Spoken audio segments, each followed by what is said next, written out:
திருமாவளவனின் அறிவிப்புக்காக தவேக தொண்டர்கள் காத்திருக்கக்கூடிய செய்திகள் வெளியாகியிருக்கிறது.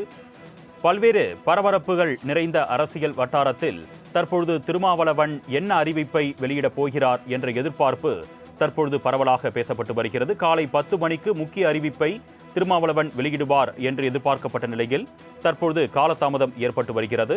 திருமாவளவன் தற்பொழுது எங்கு இருக்கிறார் என்ற ஒரு கேள்வியும் எழுந்திருக்கிறது.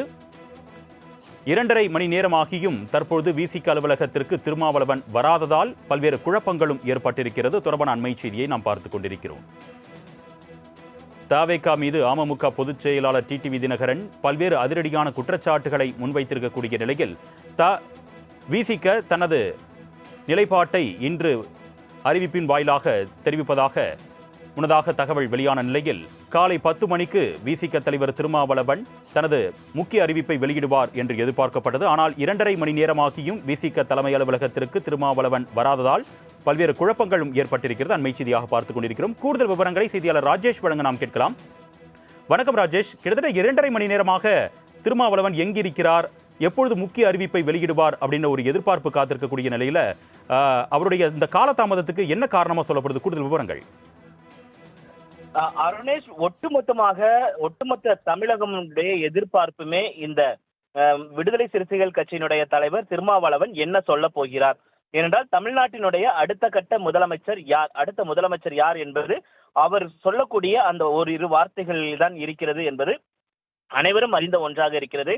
இந்த 2026 சட்டமன்ற தேர்தலில் வாக்கு எண்ணிக்கை முடிந்த நிலையில் தமிழக வெற்றி கழகம் பெரும்பான்மை பெறாத நிலையில் 108 இடங்களை வென்று ஆட்சி அமைப்பதற்காக அவர்கள் ஆளுநரிடத்தில் உரிமை கோரினார்கள். ஆனால் ஆளுநரை பொறுத்த வரைக்குமே 118 சட்டமன்ற உறுப்பினர்கள் இருந்தால் மட்டுமே, பெரும்பான்மை இருந்தால் மட்டுமே உங்களை ஆட்சி அமைக்க அழைக்க முடியும் என்று அவர் தெரிவித்திருந்தார். இந்த நிலையில்தான் திமுக கூட்டணியில் இருக்கக்கூடிய மதசார்பற்ற கூட்டணியில் இருக்கக்கூடிய கட்சிகளினுடைய ஆதரவை தமிழக வெற்றி கழகம் தொடர்ச்சியாக கோரி வந்தனர்.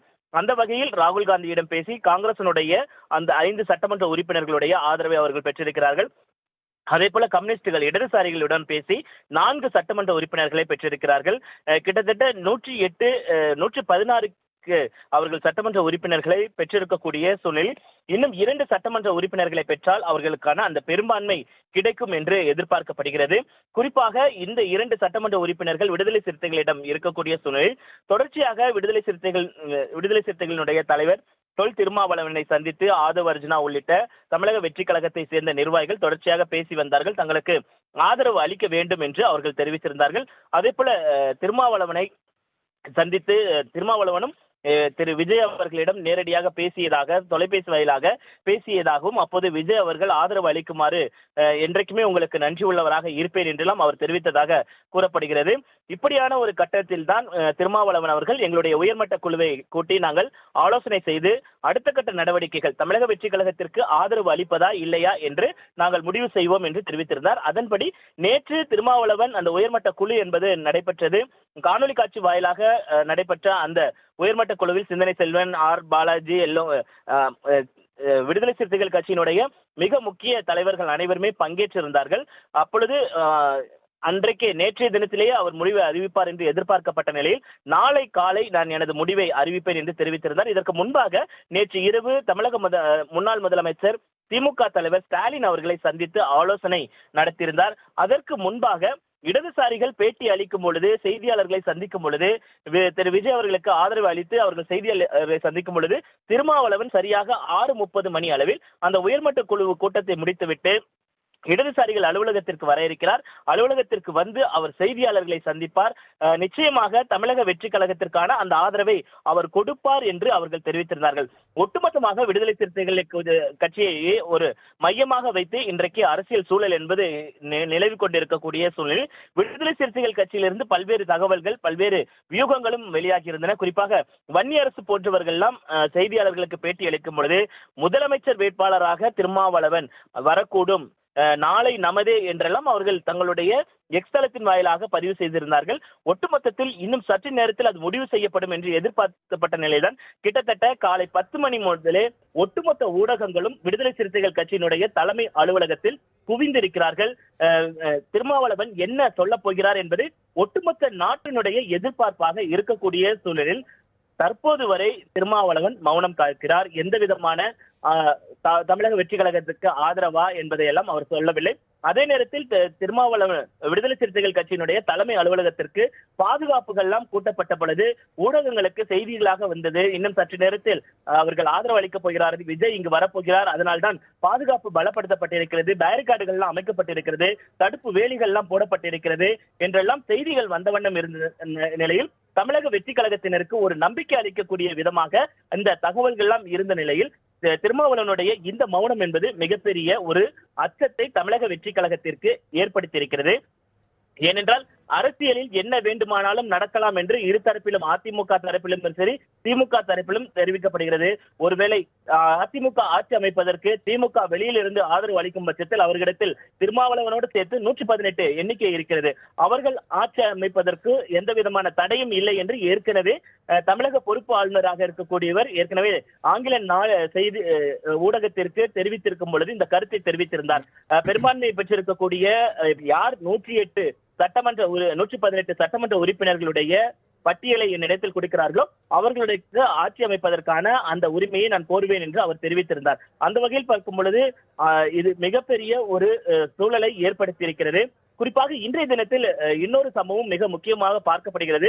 திரு டிடிவி தினகரனுடைய சட்டமன்ற உறுப்பினராக இருக்கக்கூடிய அம்மா மக்கள் முன்னேற்ற கழகத்தின் சார்பாக போட்டியிட்டு மன்னார்குடியில் வெற்றி பெற்றிருக்கக்கூடிய எஸ் காமராஜ் அவர்களை தமிழக வெற்றி கழகத்தை சேர்ந்தவர்கள் கடத்திவிட்டார்கள், அவர் காணவில்லை, குதிரை பேரம் பேசப்பட்டிருக்கிறது என்று நேற்றைய தினத்தில் அம்மா மக்கள் முன்னேற்ற கழகத்தினுடைய பொதுச் செயலாளர் டிடிவி தினகரன் அவர்கள் நேரடியாக ஆளுநர் மாளிகைக்கு சென்று ஒரு கடிதம் ஒன்றை கொடுத்திருந்தார். அந்த கடிதத்தில் பல்வேறு சரத்துகளை அதில் குறிப்பிட்டிருந்தார். குறிப்பாக தன்னுடைய ஆதரவு பெற்ற சட்டமன்ற உறுப்பினரை காணவில்லை, குதிரை பேரத்தில் தமிழக வெற்றி கழகம் ஈடுபடுகிறது என்ற குற்றச்சாட்டை முன்வைத்திருந்தார். அடுத்த அரை மணி நேரத்திற்குள்ளாக அந்த சட்டமன்ற டிடிவி தினகரன் யார் காணாமல் போனார் என்று தெரிவிக்கப்பட்டதோ அந்த சட்டமன்ற உறுப்பினரோடையே வந்து தன்னுடைய சட்டமன்ற உறுப்பினருடைய கையெழுத்து போலியாக போடப்பட்டு தமிழக வெற்றி கழகம் தங்களுக்கு ஆதரவு இருப்பதாக கூறுகிறார்கள், அந்த கடிதத்தை ஏற்கக்கூடாது, அது போலியான கடிதம் என்று அவர் விளக்கமாக செய்தியாளர் சந்திப்பில் தெரிவித்திருந்தார்.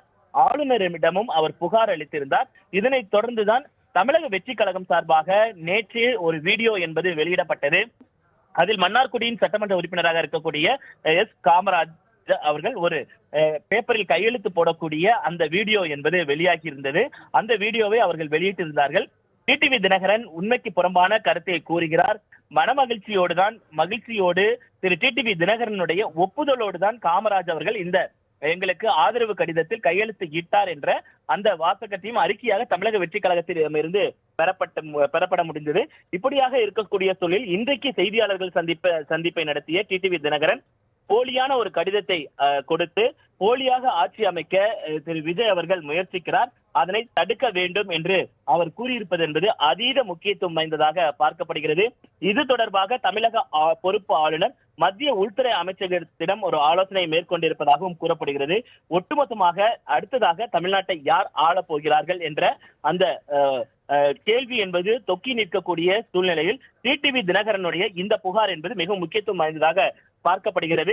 அதே நேரத்தில் தமிழக வெற்றி கழகத்தின் தலைவர் மீது கிரிமினல் கேஸ் பதிவு செய்ய வேண்டும் என்று கிண்டியில் இருக்கக்கூடிய காவல் நிலையத்தில் டிடிவி தினகரன் புகார் அளித்திருக்கிறார். தன்னுடைய சட்டமன்ற உறுப்பினரை ஏறிவிட்டார்கள். அதே நேரத்தில் தமிழக வெற்றி கழகம் வெளியிட்டிருக்கக்கூடிய அந்த வீடியோ என்பது அது ஏஐ மூலமாக, தொழில்நுட்பம் மூலமாக செய்யப்பட்டது என்று அவர் தெரிவித்திருக்கிறார்.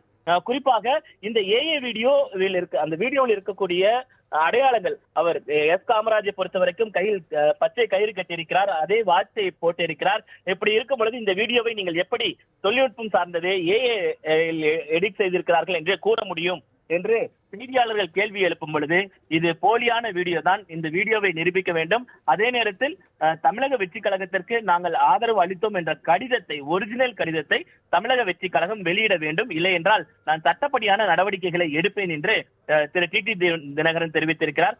ஒட்டுமொத்தமாக ஒரு அரசியல் சூழல் என்பது தமிழக மக்களை ஒரு குழப்பத்தில் ஆழ்த்தக்கூடிய ஒரு சூழலை நம்மால் பார்க்க முடிகிறது. உங்களுடைய விரிவான தகவலுக்கு நன்றி ராஜேஷ்.